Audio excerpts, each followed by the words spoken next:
ഒരുപാട് negative review കണ്ടുകൊണ്ടാണ് Fahad Fazil Kalyani Priyadarshan film ഓടും കുതിര ചാടും കുതിര കാണാൻ പോയത്. എന്നാൽ പടം നല്ല രീതിയിൽ ആസ്വദിക്കാൻ കഴിഞ്ഞു എന്നതാണ് സത്യം. ഒരു ഡാർക്ക് കോമഡി ജോണറിലാണ് ചിത്രം മുന്നോട്ട് പോകുന്നത്. ചിത്രത്തിലെ എല്ലാ ക്യാരക്ടേഴ്സും കുറച്ച് ഓവറായി നമുക്ക് തോന്നാം. അതാണ് ഈ സിനിമയുടെ കാതലും. കിളിപോയ കുറച്ച് മനുഷ്യരുടെ ലോകം, അതാണ് അൽതാഫ് സലീം ഒരുക്കി വെച്ചിരിക്കുന്നത്.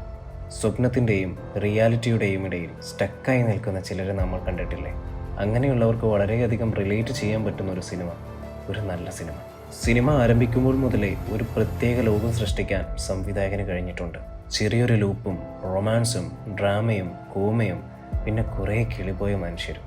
ഹ്യൂമർ തന്നെയാണ് ഈ ചിത്രത്തിൻ്റെ നട്ടെല്ല്. ഫഹദിൻ്റെ കല്യാണത്തിൽ തുടങ്ങുന്ന ചിത്രം അവസാനിക്കുന്നതും ഇതേ കല്യാണത്തിൽ തന്നെയാണ്. അതിനിടയിലുണ്ടാകുന്ന സംഭവ വികാസങ്ങളാണ് ചിത്രം.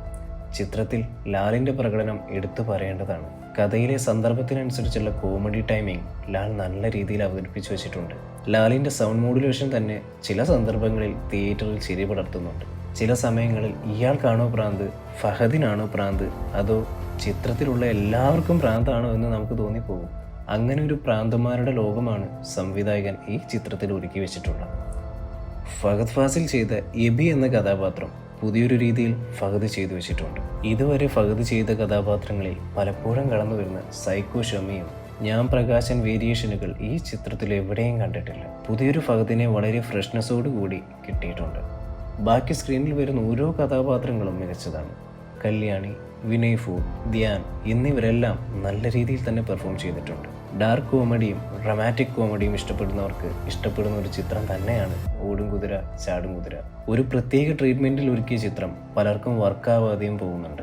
സിനിമയിൽ ലോജിക്ക് തിരയുന്നവർക്കുള്ള ചിത്രമല്ല ഇതെന്ന് ചിത്രത്തിൻ്റെ അവസാന ഭാഗങ്ങളിൽ സംഭാഷണങ്ങളിലൂടെ സംവിധായകൻ പറയാതെ പറയുന്ന പോലെ നമുക്ക് തോന്നാം. അതുകൊണ്ട് തന്നെ ലോജിക്ക് ഒഴിവാക്കി സിനിമയുടെ ട്രീറ്റ്മെൻറ്റിലൂടെ സിനിമ കണ്ടാൽ വർക്കാവുന്ന സിനിമ തന്നെയാണ് ഓടും കുതിര ചാടും കുതിര. എന്നാൽ ചിത്രം ഇഷ്ടമാകുന്ന പ്രേക്ഷകർക്ക് ഓണം റിലീസായി എത്തിയ മോഹൻലാൽ ചിത്രം ഹൃദയപൂർവ്വത്തേക്കാൾ നല്ലതെന്ന അഭിപ്രായവും ഉയരുന്നുണ്ട്.